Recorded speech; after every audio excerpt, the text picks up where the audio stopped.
Hello people, it's me, Christopher Taylor, Sovereign Harmony, joining you again out in nature.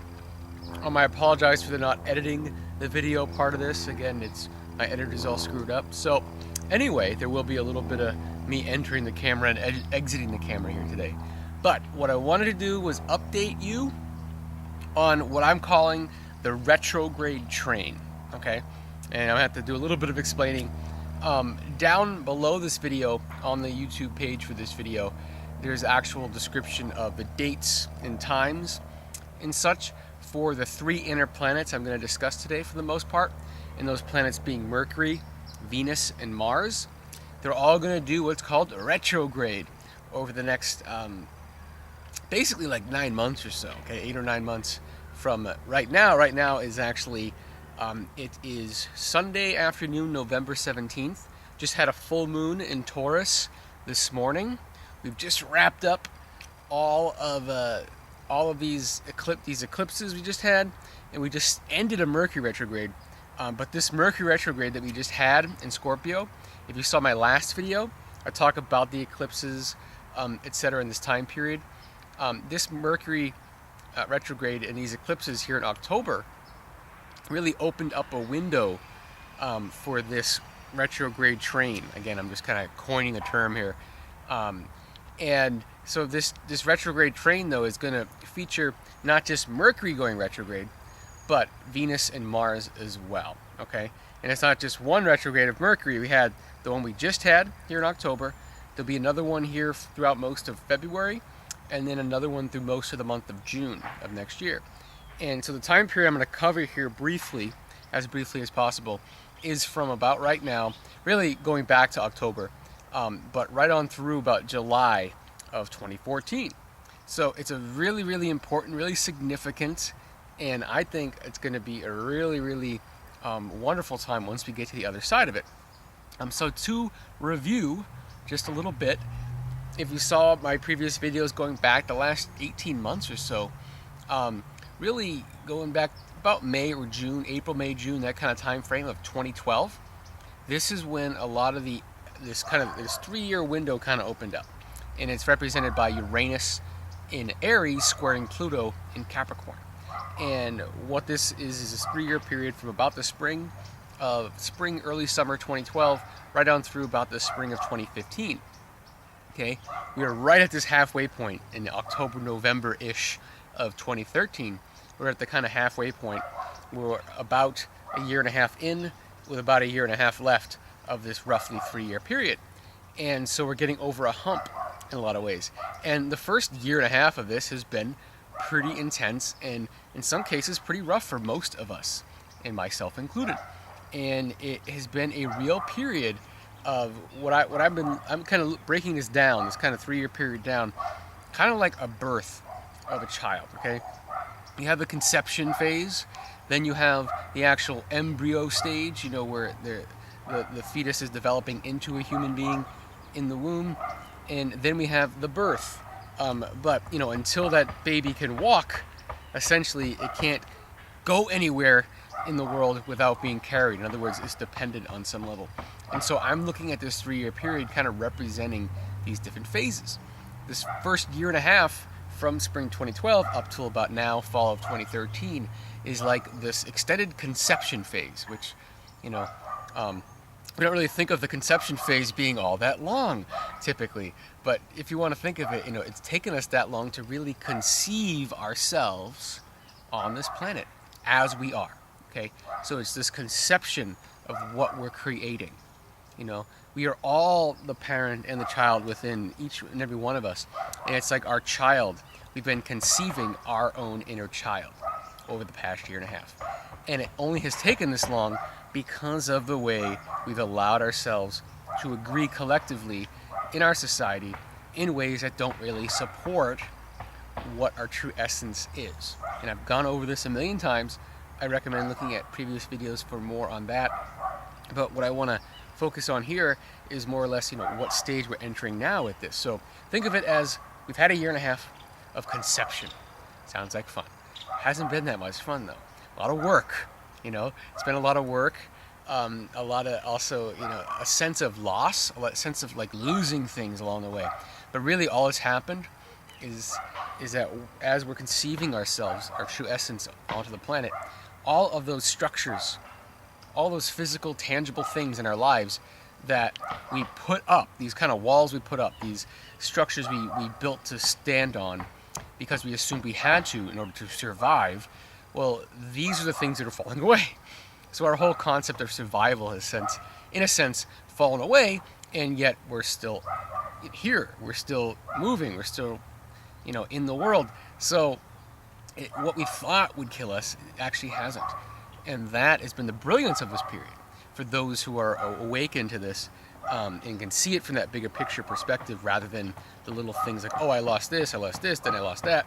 And if you focus on all the things you've lost in the last year and a half, it can be a pretty depressing time right now for you. I look at it like my whole life is just unraveled. But I find myself, spiritually more centered, with more confidence in the future, even with nothing to kind of rest that on, and so I am better now than I was a year and a half ago. But on paper, which again, this is just a physical structure from the old thinking, this is what's transforming. But according to that old thinking, yeah, there's nothing to base that on, this kind of confidence in the future and feeling good about my situation. But that's the whole point, is that we never needed that stuff in the first place. So I have a feeling a lot of people have been experiencing that this last time period, this conception phase, okay? So now what we're doing is we're entering this kind of, embryo stage, so it's been conceived. Now it's just a real physical development process. But we're developing the physical, in other words, we're developing the structures in our lives, the tangible things. It's not just flimsy, new age kind of talk. It's like the actual physical things, the people, the resources, the locations, the homes, the cars, whatever it is that we need to provide the vehicle for us to, for our true essence to then be birthed into this world, okay? And if you want to think of it, our kind of due date is around this July 2014 time period. But then it's another 9 months or so until we learn how to walk. Do you see? So it's kind of like this conception from spring 2012 right on to fall 2013, and then fall 2013 into about early to midsummer 2014 is the development, and then we have our birth, and then we're still dependent until we can walk. And that'll be about spring, early summer of 2015. Okay, and that isn't, that is this. Let's put it this way: the hard part is over, the way I see it.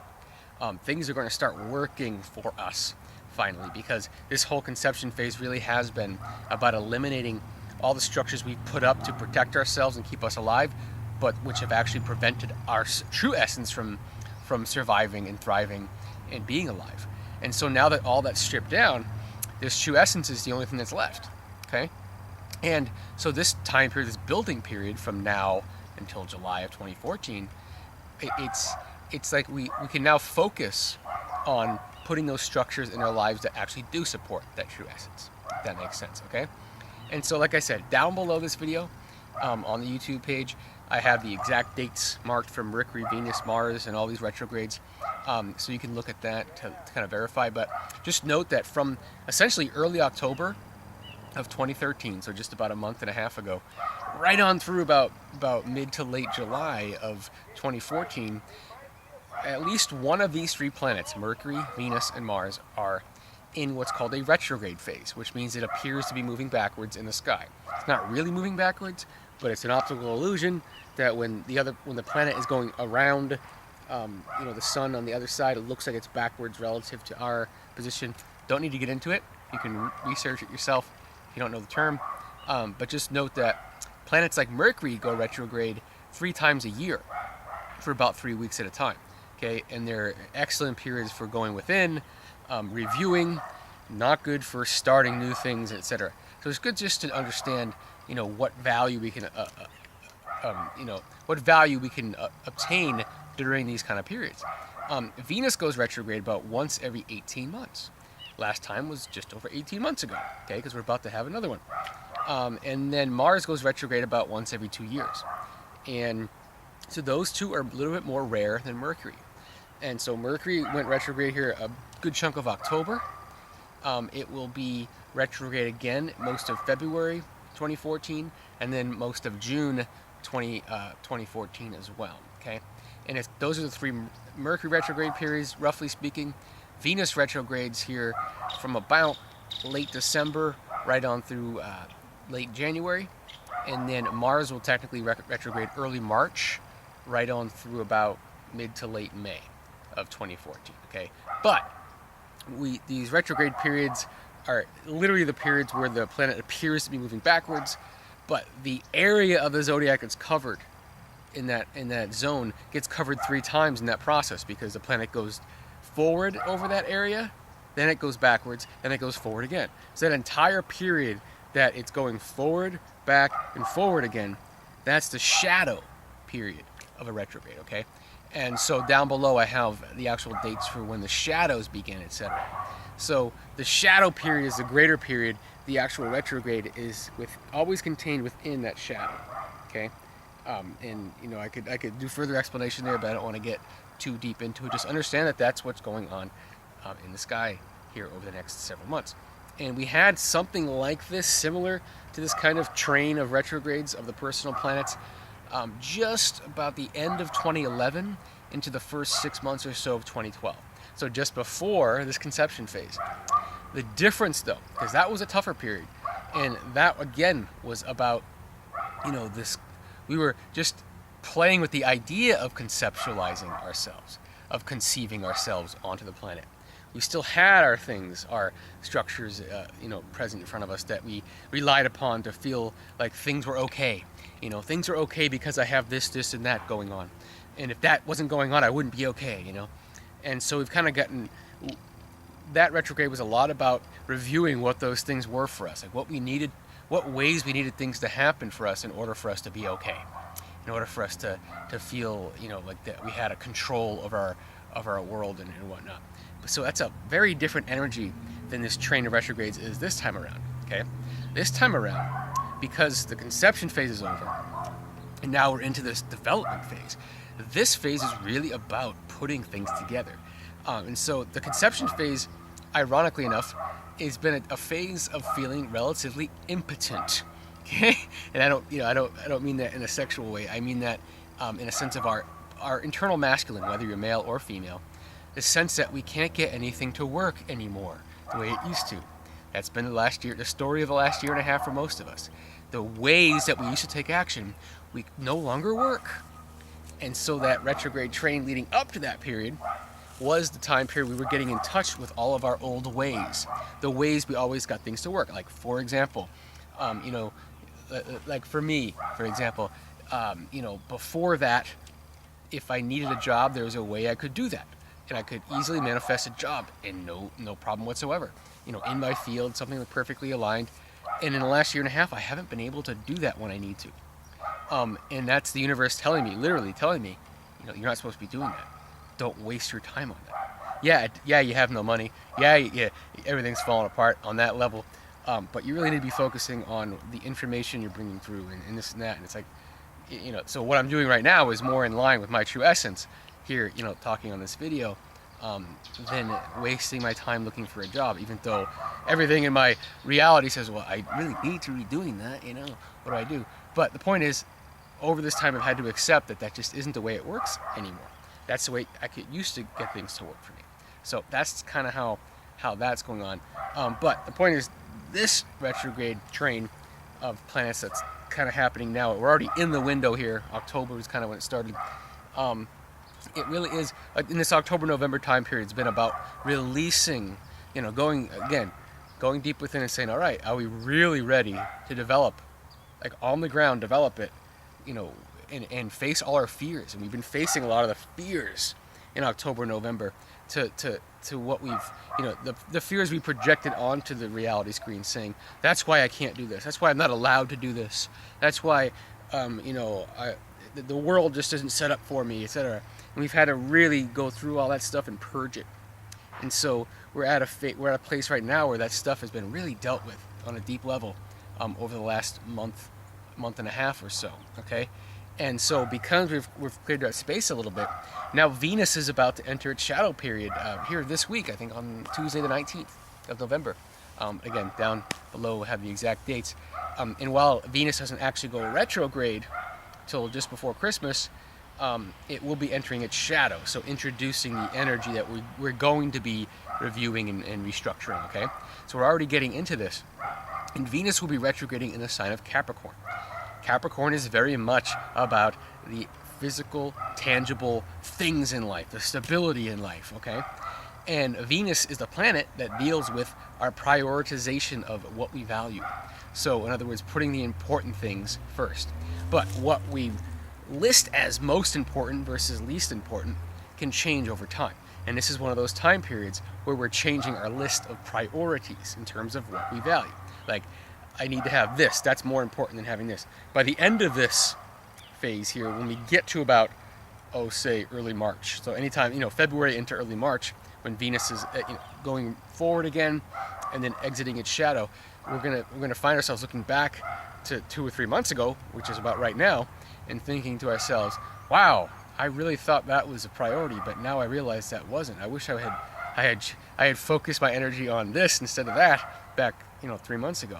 But it doesn't matter. That's the whole point of this phase, is to get to rearrange our list so it does work for us, our true essence, not the thing that we pretend to be to survive, okay? But our true essence. So we're reorganizing our priority chart in a way, our priority list in a lot of ways, so that the world works for us now, But that sense of impotence from this last year and a half of not being able to do anything, that's what I said, the harder part is over. That's what I mean, because this Venus in Capricorn is a real sense of having a sense of, not control is too strong of a word, but a sense of direction and an ability to really almost like seeing things in slow motion, like to be able to just put things together and to not let life come at us too fast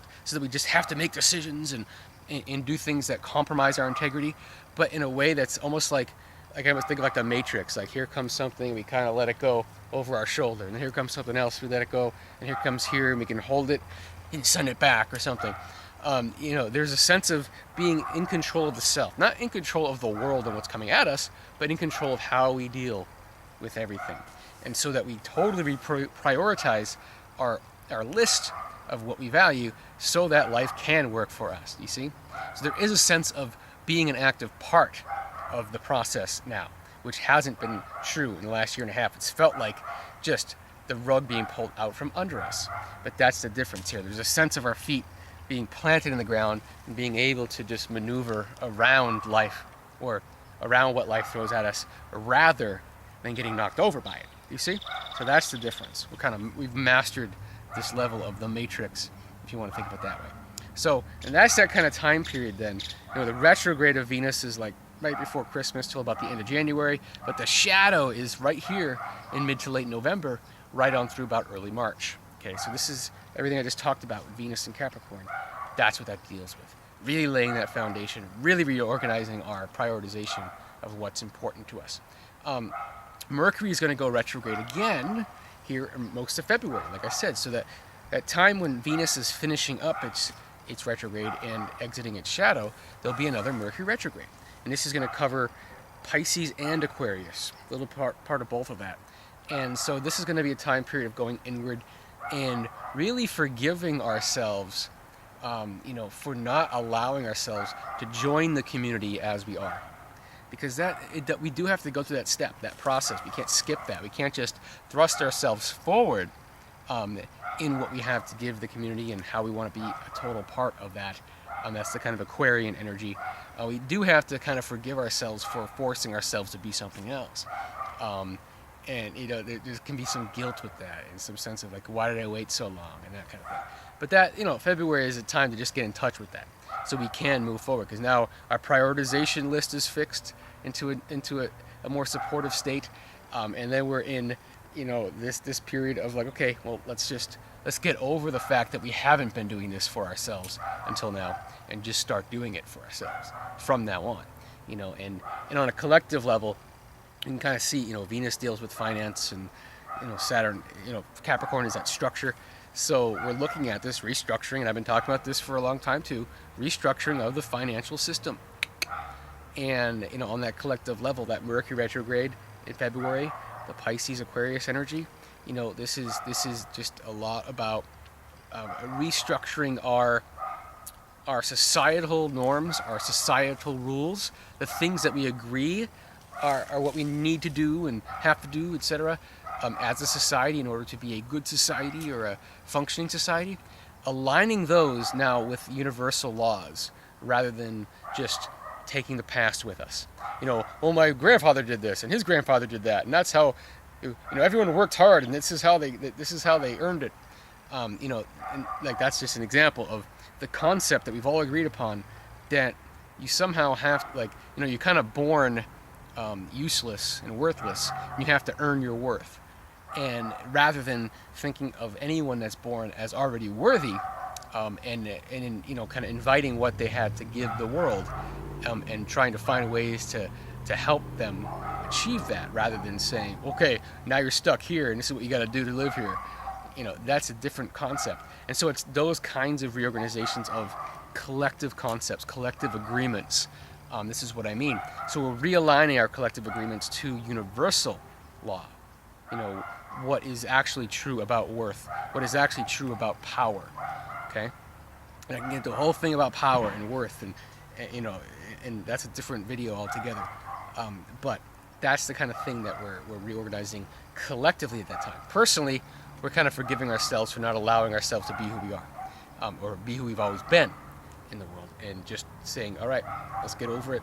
I haven't done it till now, but I'm doing it from now on. Okay? And all the while, Mars is going to enter its shadow. So now we're getting on to Mars. Mars enters its shadow right around Christmas, so late December. It doesn't actually go retrograde. It'll be moving to the sign of Libra this whole time. So Mars will be retrograding in the sign of Libra. Okay? And I'll talk about that in a second. But the start of the shadow will be about late December. It won't actually go retrograde till about, I believe, early March. Yeah. So right around the time Venus is exiting its shadow, and Mercury's finishing its retrograde. It's kind of like this late February, early March time period, a pretty good transition. That's when Mars will start its retrograde in Libra. And so most of March, all of April, and then all the way to close to the end of May, mid to late May, Mars will be retrograde. But it won't leave its shadow, that whole period that it is actually moving backwards in, until like July 22nd or something like that. So late July, mid to late July. So really the entire period from about late December till about mid to late July is the Mars shadow. That really covers some ground, with the actual retrograde being March, April, and most of May. Okay? And so with Mars retrograde in Libra, Libra is a sign dealing with relationships, and it's relationship to ourselves, our balance within and the balance without. So the harmony, inner harmony, there we go, sovereign harmony, this idea. Mars deals with how we take action in the world. Okay? And so personally, we're all kind of reorganizing how we take action in trying to do it in a more balanced way. Okay? So for example, like I've always had a habit, and from college I kind of took this, is where I would get into like really hardcore work mode and then really hardcore relax mode, like vacation mode. And that's because you could do that in college, the way the schedule sets up. You have, 10 or 15 weeks of a quarter or semester, whatever your system is. And like my approach to that was just to hit the books, basically, really focus on that, and know that I have a spring break or a summer break or a winter break coming, and just all of my energy would go into knowing that I have a moment at the end of it. Okay? And what happened was, and we kind of take that to our work life when we have 9 to 5s. The end of each day has that guaranteed release moment, and the weekend has a guaranteed release moment, and we have vacations, etc. But what happened was when I started becoming an entrepreneur here about 2009 or so, that was when I started wearing myself out big time because I guess where I failed was not knowing how to balance my schedule all that well. And so I was, if I felt in the mood, I would just keep working. And then I would tire myself off to the point where I couldn't work for a while, like I had to take a break, but yet I had to work because it's Tuesday and it's 10 a.m. and I should be doing something, and I just drove myself crazy, and it gradually kind of depleted me over time. So this would be a period for me, for example, of rebalancing that, finding a way to really care for myself, the relaxation side of life, which you need, or you start burning off weight like you wouldn't believe. I lost about 60 pounds fairly quickly over a period, about 50, 60 pounds, something like that. And I've since, in the last 2 months, I've put on about 25 pounds or 30 pounds. So I'm kind of bouncing back here because I've had a chance to kind of rest a little bit. But I want to get back into work here, and work, by work I mean what I do, my true essence, and working that in. And this is going to be a great time period, not only for me, but for everyone else. Rebalancing, balancing our actions. So we're not just driving ourselves so hard and that we need a break. It's just finding ways to, like, in the middle of the day, take a break. The Mexican cultures are great, man. They, in Spanish cultures, they have, siestas are part of life. Afternoon siestas, taking a nap, is a part of life. And it's something that, most people in the Western world, Europe and America, for example, could really learn from. In Japan as well, they could certainly learn from that. Not to drive ourselves so hard, etc. But we're all going to be finding new balance in how we direct our energies, so that we can be more continuously productive, instead of having big bursts and then big gaps in between those bursts. We end up being able to produce in a more relaxed, steady, and ease kind of a way. Ease and grace is the new energy. It's not about nose to the grindstone anymore. It's not about hitting the pavement. It's about just opening our hearts and being who we are. And of course that leads to actually doing something tangibly and physically, and whatever it is, writing, speaking, sharing, serving in some form. There is a doing to that on a physical level, but it just comes through us with ease and grace rather than effort. It's a less effortful way of doing things in the world, and that's what we're rebalancing, both personally and collectively. So collectively, we can see, after we've gone through this period, if in the February-March time period of getting over ourselves and saying, all right, we're ready to just go from this point forward as we are. We have a new sense of priorities, and now we're working through most of the spring. We're working on, rebalancing how we take action so that we can have sustained energy in our lives. Okay, sustained energy, sustainable energy management from within. It starts from the inside and it goes outward. We sustain our energies within. We can then sustain harmony and balance without. So we're trying to come into our own harmony and balance within, both mentally, emotionally, physically, spiritually, all of it, so that we're in a constant balanced and whole state, rather than fractioning ourselves off to, like, focusing on work and neglecting our spiritual self or our emotional needs, and then totally diving into our emotional needs or our spiritual quest or whatever it is. We don't need to be doing these extremes anymore. We can really come into more of a balance, so we can really come at the world with ease and grace, like I said. So, and again, that period, the retrograde is March, April, most of May, with the shadow starting as early as about Christmas and as late as about mid to late July of 2014, okay? And the final piece of this is a Mercury retrograde, another one coming up here most of June. And that will cover a piece of Cancer, the sign of Cancer, and a good chunk of Gemini. And so the Gemini Cancer rung there, on a personal level, this is really about embracing our true heart, and finding a way to to discard all the thoughts and mental constructs that we've held our hearts caged within, and letting our hearts lead the way.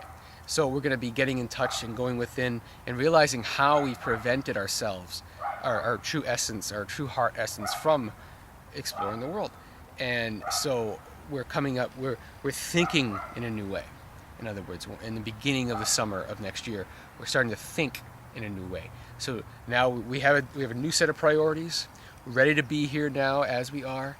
We are on balance in how we can take action. We feel confident that we have enough energy to get what we need to get done, and to feel fully fulfilled in what we're doing. And then we need to really rethink at that point and say, you know, when I come up to problems in my life, how do I shut my heart down and just get too into the mundane and the logical?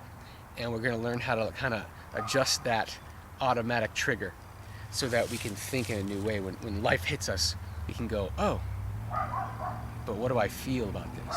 Rather than what do I think about this? So it's just reorganizing that so that we're always honoring our heart from that point forward. And so that's about the time when we're due, the due date, around July. I think it's about just before the 4th of July is when Mercury will go direct. It won't leave its shadow to about mid-July, and then Mars leaves its shadow about mid to late July. So this July of 2014, right on through mid-October, there's no retrogrades of any personal planets. And that will feel like a Pandora's box just opened. And it's because all this development has happened along the way. So just know that this impotence that we've experienced the last year and a half, this sense of losing everything we thought we had to have or thought we knew was important to keep us alive and keep our lives in order, etc., that we don't need all that stuff. What we really need is a way for this world to support us. And now we get to actually hold the hammer in the process from this point forward. And that helps to alleviate some of that impotence and the sense that we are actually doing it. We are the ones creating it from here forward. We don't have to let life just erase what we thought life was. Now we're the ones building it from our true soul essence, because now it's the only thing that's left in our lives is our true soul essence. So we can now build around that, and that's what we're doing from this point until that point. You know, there's also some eclipses coming up here around April or so. I won't get into those. And again, from July 2014 right on through about spring of 2015, this is the final period of that Uranus-Pluto square that I mentioned earlier. And you know, that will be when we're infants, and we'll be learning how to walk that whole period. By the time we get to the summer of 2015, you know, we're all walking our path with ease and grace. That's the way I see it. So anyway, thank you for joining me. Again, it's Sunday, November 17th right now here, and I'm in beautiful Citrus Heights, California, part of the greater Sacramento area. And I hope you have a good night, a good holiday season, and I will tune back in with you soon. So again, take care, and do please share as you will. Thank you.